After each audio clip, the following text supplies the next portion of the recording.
नमस्कार, बहुत बहुत स्वागत है आप सभी का। आप देख रहे हैं भारत 24। मैं हूं आपके साथ पूर्णिमा मिश्रा और वक्त हो चला है शाम के 6 बजने के साथ ही अखंड भारत का, जिसमें तमाम खबरें भारत भर से आप तक पहुंचाएंगे। अमित शाह की लोगों के साथ मुलाकात। आपको पता है कि आज मकर संक्रांति का ये मौका और अमित शाह पतंगबाजी का भी लुत्फ उठाते हुए नजर आए। इसी बीच में कुछ मेल मुलाकातें भी उनकी तरफ से की गई और अब लोगों के बीच में अमित शाह अपनी सिक्योरिटी के साथ आगे बढ़ते हुए इस वक्त तस्वीरों में आपको नजर आए हैं। अमित शाह आज से एक दिन के दौरे पर मौजूद है, जहां पर आज मकर संक्रांति के मौके पर उन्होंने परिवार के साथ कुछ वक्त भी बिताया, पतंगबाजी का लुत्फ उठाया और अब लोगों के बीच में इस वक्त अमित शाह की मौजूदगी, जिसकी तस्वीरें इस वक्त आपके सामने एक कॉमन मार्केट एरिया के तौर पर आप इसे देख सकते हैं।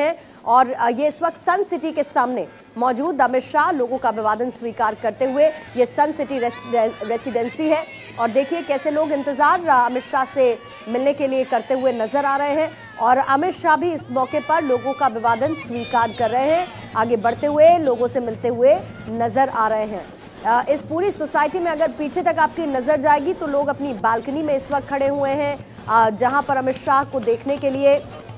और गृह मंत्री अमित शाह जो पहुंचे हैं अहमदाबाद, आज मकर संक्रांति का ये मौका था। इससे पहले कुछ तस्वीरें हमने आपको दिखाई थी, कोशिश करेंगे वो तस्वीरें आपको अब भी दिखाएं। जब पतंगबाजी का लुत्फ उठाया अमित शाह ने आज के इस खास मौके पर और अहमदाबाद वो पहुंचे थे, लेकिन उसके बाद अब लोगों के बीच में अमित शाह की मौजूदगी है। लोगों का अभिवादन वो स्वीकार कर रहे हैं, लोगों से मुलाकात कर रहे हैं और अमित शाह से मुलाकात करने के लिए लोग भी कतारबद्ध बेसब्री के साथ खड़े नजर आए हैं। तो हम जोशीमठ शहर की बात कर रहे थे, जहां पर पिछले कई दिनों से भूधसाव हो रहा है और जाहिर है ऐसे में लोगों का जीना मुश्किल हो चुका है।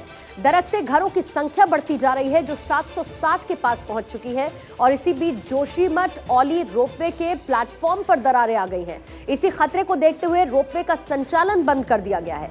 रोपवे का एक टावर प्रशासन की ओर से असुरक्षित घोषित कर दिया गया है, जिसके चलते रोपवे को लेकर भी आशंकाएं तेज हो चली है।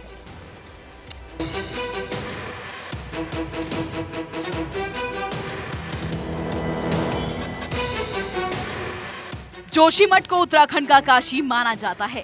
पर्यटन, धार्मिक, पौराणिक और ऐतिहासिक महत्व वाली ये जगह अब खत्म हो रही है। जगह जगह जमीन धंस रही है। ये आपदा तेजी से अपना दायरा बढ़ा रही है। हर बीते दिन दरार बढ़ती जा रही है। आपदा की चपेट में अब औली रोपवे भी आ गया है। जोशीमठ से औली को जोड़ने वाले रोपवे में दरार आ गई है। रोपवे का संचालन फिलहाल बंद है, लेकिन अब एशिया के सबसे बड़े इस रोपवे पर भी खतरा मंडरा रहा है। शुक्रवार की रात को रोपवे की इस पूरी बिल्डिंग और इलाके में दरार देखी गई। रोपवे पहले ही डेंजर जोन में था, लेकिन उसकी बिल्डिंग के आसपास दरार नहीं थी, मगर अब दरार पड़ने के बाद रोपवे भी असुरक्षित हो गया है। कल से ही दरारें आई हैं, जो कि बिल्कुल मेरे प्लेटफॉर्म के बिल्कुल पास में है, क्योंकि एक खतरा बना हुआ है मेरे रोपवे के लिए भी। उधर जोशीमठ के कुछ और घरों में दरारें आ गई हैं। दरार वाले घरों की संख्या 760 के पास पहुंच गई है। इसी बीच एक्सपर्ट्स की टीम जांच करने में जुट गई है।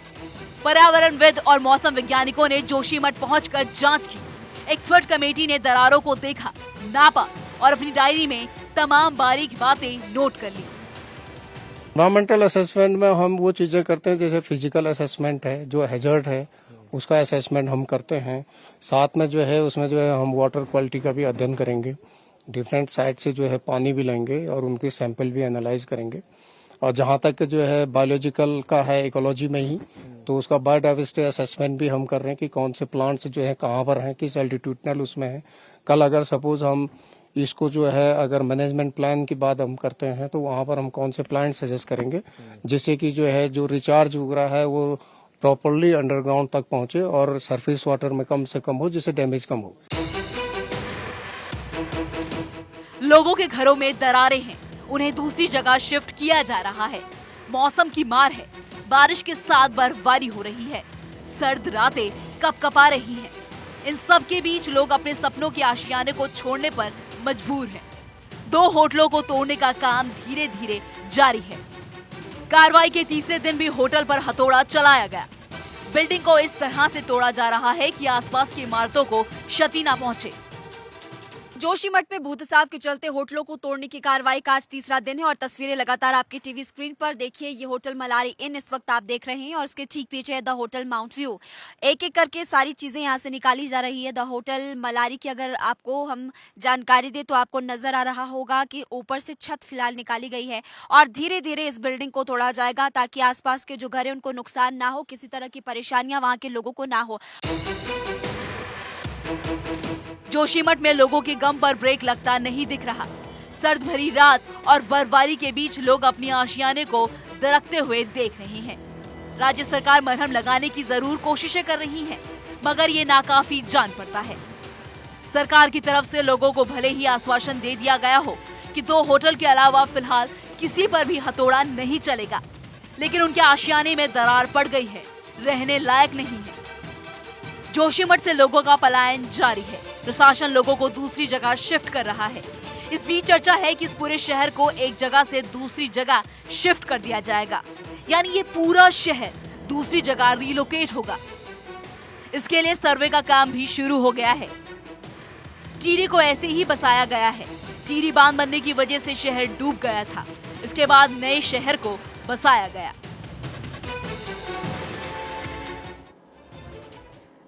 और जोशीमठ संकट के बीच से इस वक्त की एक बड़ी खबर, चारधाम ऑल वेदर रोड का काम जारी है। ये सड़क निर्माण का काम जारी है और ऑफ कैमरा भारत 24 पर एक मजदूर ने बात करते हुए ये जानकारी दी कि चारधाम ऑल वेदर रोड का काम इस वक्त जारी है।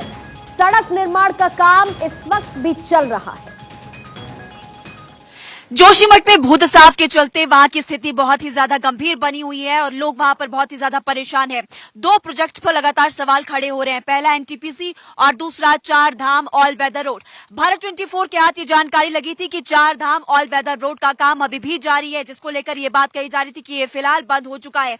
आप तस्वीर हम आपको दिखाएंगे। देखिए, लगातार आपकी टीवी स्क्रीन पर आपको सामने जेसीबी नजर आएगी, बुलडोजर्स नजर आएंगे और ये जानकारी फिलहाल मिल रही है कि ये काम अभी भी जारी है। जब रोक लगा दी गई इस प्रोजेक्ट पर, उसके बावजूद भी ये काम अभी कैसे जारी हो सकता है, सबसे बड़ा सवाल। यहां से कुछ आगे की ओर अब हम चलेंगे, कुछ कदमों की दूरी पर ही वो मजदूर जो यहां पर काम करते हैं उनसे बात करने की हम कोशिश करेंगे और उनसे ये जानेंगे कि क्या यहां पर अभी सच में काम चल रहा है। क्योंकि अभी अभी हमें एक मजदूर यहां पर मिले थे, उनसे हमने पूछा कि क्या काम चल रहा है यहां पर, तो उनकी तरफ से कहा गया कि हाँ, यहां पर अभी काम चल रहा है। तो मेरी सहयोगी महिमा की तरफ से लगातार ये कवरेज जोशीमठ से आप देख रहे हैं और जब वहां पर ऑफ द कैमरा उन मजदूरों से बात की तो उन्होंने कहा ये काम चल रहा है, लेकिन जैसे ही भारत 24 का कैमरा ऑन हुआ, कैमरे पर मजदूरों ने अपना बयान बदल दिया, ये कहते हुए कि पिछले 3 दिन से सड़क निर्माण का काम रुका हुआ है। सड़क पर बड़े बड़े पत्थर पड़े हुए हैं। जोशीमठ संकट के बीच जारी काम, जो कि पहाड़ों को तोड़कर सड़क का निर्माण किया जाता है। ऑफ कैमरा मजदूरों ने कहा कि ये काम लगातार चल रहा है, लेकिन जैसे ही कैमरा ऑन हुआ, महिमा ने उनसे बात की, वो बातचीत भी आपको सुनवाएंगे, तो उन्होंने ये कहा कि 3 दिन से काम रुका हुआ है। जानकारी ऑफ कैम दी गई थी। अब हम इनसे यहाँ पर सवाल पूछेंगे कि क्या ये चारधाम ऑल वेदर रोड अभी भी चल रहा है, काम प्रोजेक्ट का अभी भी जारी है। और देखिए, सामने टीवी स्क्रीन पर आपको तमाम वो मजदूर नजर आएंगे जो यहाँ पर काम करते हैं और अब से कुछ ही देर में हम उनसे ये सवाल पूछेंगे और उनसे ये जानेंगे कि क्या ये प्रोजेक्ट अभी भी चल रहा है। और क्योंकि आपने देखा होगा सड़क पर जेसीबी और बुलडोजर्स वहां पर थे। आप सभी लोग यहीं पर काम करते हो? चारधाम ऑल वेदर रोड ये अभी भी चल रहा है इसका काम? ना नहीं चल रहा हमारा। अभी मुझे किसी ने तो बताया कि काम चल रहा है यहाँ पर उसका। ये तो हाँ कर रहे थे अभी भैया। अभी तो बैठे हैं हम सारे। हाँ? काम होता तो काम करते हैं तभी तो बैठे हैं हम। नहीं तो यहाँ क्यों ऐसे बैठे रहते हैं? अभी तो काम होता है और काम नहीं चल रहा है, इस उधर से तो यहाँ बैठे हम। काम नहीं चल रहा है। अभी अभी हमने किसी से पूछा तो वो कह रहे थे कि हाँ यहाँ पर काम चल रहा है। अच्छा, 3 दिन बैठे, काम नहीं है, क्या करेंगे? बैठने खाना है, बस वही है। सिर्फ 3 दिन पहले काम बंद हुआ है। आप 3 दिन कह रहे हो ना, तो देखिए सिर्फ 3 दिन पहले यहाँ पर काम बंद हुआ है, जबकि 2 जनवरी को आपने देखा होगा कि जोशीमठ में दरारें आई थी। और आपको लिए चलते हैं और देखिए, चारधाम ऑल वेदर रोड का काम फिलहाल बंद हो गया, ये मजदूरों ने कहा है। लेकिन आपको सामने अब से कुछ ही देर में हम आगे की ओर जाएंगे तो जेसीबी भी वहां पर है और बुलडोजर भी वहां पर है। ये सब आपने देख लिया। चट्टान आपको यहाँ पर दिखाएंगे। आप देखिए किस तरह से चट्टानों को यहाँ पर लगातार तोड़ा जा रहा है। इसी वजह से पहाड़ों में जब भी ज्यादा बारिश होती है या फिर बर्फबारी होती है तो आपने अमूमन देखा होगा कि इन चट्टानों के ऊपर ऊपर जो पहाड़ है वहां से फिर पत्थर गिरने शुरू हो जाते। देखिए ये इस वक्त आपकी टीवी स्क्रीन पर एक्सक्लूसिव तस्वीरें आपको भारत 24 दिखा रहा है। और इस तरह से जब आने वाले समय में यहाँ पर और बारिश होगी, हालांकि 1-2 दिनों से लगातार यहाँ पर बारिश हो रही है, तो ये चट्टानें ऊपर से गिरना शुरू हो जाती है। और इन्हीं सड़कों से देखिए, संकरी सड़कों से जब लोग होकर गुजरते हैं तो उन पर कई बार ये पत्थर आकर गिर जाते हैं और रास्ते भी कई बार बंद हो जाते हैं, जिसमें कई बार आपने देखा होगा कि कई लोगों की जान चली गई। तो देखिए लगातार सवाल यहाँ पर यही खड़े हो रहे हैं कि जब जोशीमठ में इतनी बड़ी आपदा आई है उसके बावजूद भी प्रशासन सबक क्यों नहीं ले रहा। और ये देखिए कितने बड़े बड़े पत्थर यहाँ पर चट्टानों को काटकर गिराए जा रहे हैं। और देखिए खोखले ये पहाड़ यहाँ पर प्रशासन की तरफ से किए जा रहे हैं। इसी को लेकर लगातार सवाल भी यहाँ पर इसीलिए खड़े होते हैं। जरूरत है इन चीजों को ध्यान में रखने की और जरूरत है ऐसे कामों को रोकने की, क्योंकि ये सिर्फ और सिर्फ लोगों के जीवन के साथ खिलवाड़ है। और अगर इनको नहीं रोका गया तो जोशीमठ हो या फिर उत्तराखंड के लोगों की जिंदगी में और ज्यादा भूचाल आ सकता है और यहाँ के लोगों की मुश्किलें बढ़ सकती है। कैमरामैन गौरव गिरी के साथ महिमा सिंह, कवर जोशीमठ उत्तराखंड। तो महिमा की रिपोर्ट आपको ये बताने के लिए काफी है कि तस्वीरें झूठ नहीं बोलती हैं। भले ही ये दावा किया जा रहा हो कि काम रुक चुका है, लेकिन काम असल में अब भी जारी है जोशीमठ आपदा के बीच में। इसी बीच में एक और बड़ी खबर आपको बता दें, दिल्ली पुलिस को बड़ी कामयाबी मिली है। स्पेशल सेल की गिरफ्त में 2 संदिग्ध आए हैं। हालांकि पूछताछ के बाद और पुलिस को डेड बॉडी मिली। भलसवा नाले से एक डेड बॉडी बरामद की गई है। गिरफ्तार लोगों की निशानदेही पर दिल्ली स्पेशल सेल ने यह गिरफ्तारी भी की है। पुलिस को 3 हिस्सों में डेड बॉडी मिली है। दोनों ने गला रेतते हुए वीडियो बनाया था। आरोपियों ने वीडियो को हैंडलर को भेजा था।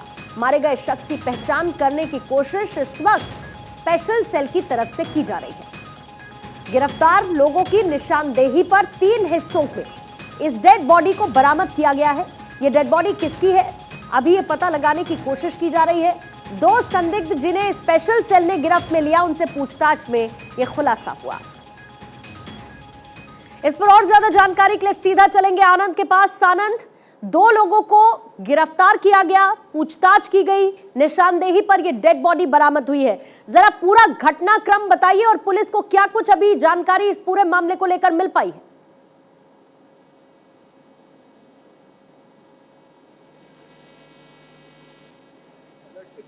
लेकिन उसी दौरान दिल्ली पुलिस स्पेशल सेल को एक टारगेट किलिंग को लेकर जांच पड़ताल कर रही थी, जिसमें परसों ही उन्होंने जहांगीरपुरी से 2 लोगों को गिरफ्तार किया था। पहले का नाम जगजीत सिंह था और दूसरे का नाम नौशाद था। जगजीत सिंह के लिंक खालिस्तान आतंकवादी संगठन से थी।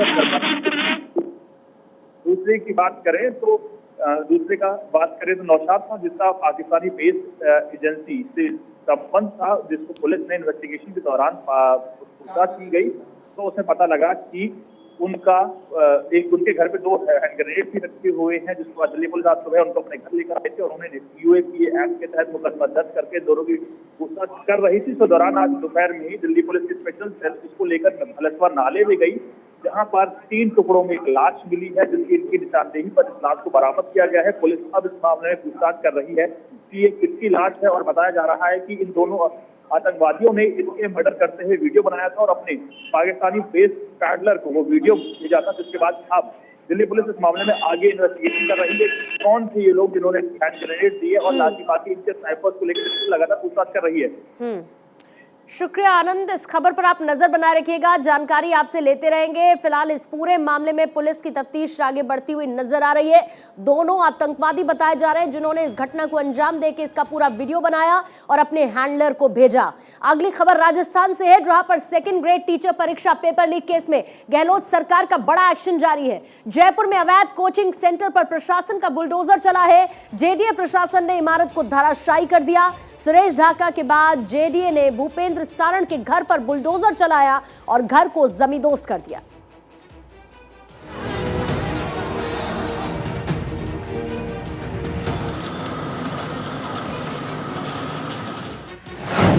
पेपर लीक पर गहलोत सरकार का एक्शन। माफिया के घर चला प्रशासन का बुलडोजर।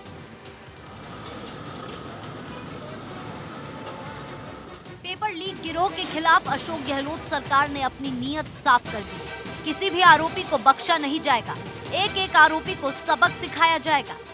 यही संदेश देते हुए पहले पेपर लीक माफियाओं के खिलाफ सख्त कार्रवाई की जा रही है। आरोपियों के घर और कोचिंग सेंटर पर बुलडोजर चलाया जा रहा है। जयपुर विकास प्राधिकरण ने राजस्थान लोक सेवा आयोग ग्रेड 2 शिक्षक भर्ती परीक्षा पेपर लीक मामले में आरोपी भूपेंद्र सारण के घर पर बुलडोजर चलाकर इमारत के कुछ हिस्से को जमींदोज कर दिया। जेडीए ट्रिब्यूनल ने पाया कि सारण ने घर के सामने और पीछे के हिस्से पर निर्माण कर अतिक्रमण कर रखा था और इसके बाद उस अवैध हिस्से को तोड़ दिया गया। आगे के 15 फीट का सेटबैक बनता है, पीछे का 8.25 फीट का सेटबैक बनता है। दोनों सेटबैक्स को कवर करते हुए 0 सेटबैक पर ही नहीं है। आगे पीछे दोनों तरफ रोड है। रोड सीमाओं में बालकनी निकाल करके जैसा आप देख रहे हैं उनको कवर कर रखा है। तो ये अवैध निर्माण है, रोड सीमा में अतिक्रमण है। इसकी हाइट जो 8 मीटर से ऊपर लगभग ऊपर की 2 मंजिलें हैं वो अवैध हैं। जेडीए ने ये कार्रवाई भूपेंद्र सारण के जयपुर में अजमेर रोड स्थित रजनी विहार कॉलोनी में की है। ये कार्रवाई जेडीए ट्रिब्यूनल कोर्ट का फैसला आने के बाद की गई है। बंगले के अवैध हिस्से को तोड़ा जा रहा है। इस अवैध निर्माण को ध्वस्त होने से बचाने के लिए सारण के परिजनों ने कोर्ट में याचिका लगाई थी, लेकिन कोर्ट ने उनकी याचिका को खारिज कर दिया था। इससे पहले 9 जनवरी को जेडीए ने मुख्य आरोपी सुरेश ढाका के कोचिंग पर बुलडोजर चलाकर तोड़ दिया था। आरोप है कि सुरेश ढाका की इस कोचिंग सेंटर से ही पेपर लीक किया गया था। पेपर लीक मामले पर सूबे की सरकार सख्त है। पेपर लीक पर गहलोत सरकार सख्त। जांच में सुरेश ढाका और भूपेंद्र सारण का नाम सामने आया। सुरेश के कोचिंग और भूपेंद्र के घर पर चला बुलडोजर। 24 दिसंबर को राजस्थान लोक सेवा आयोग की ओर से शिक्षक भर्ती के सामान्य ज्ञान की परीक्षा आयोजित की गई थी। परीक्षा रद्द करने के बाद गहलोत सरकार फुल एक्शन में है। पेपर लीक में गहलोत सरकार का बड़ा फैसला। 4 राज्य कर्मचारियों को किया गया बर्खास्त। अब तक 57 लोगों की हो चुकी है गिरफ्तारी। 46 परीक्षार्थियों के ताउम्र परीक्षा देने पर रोक।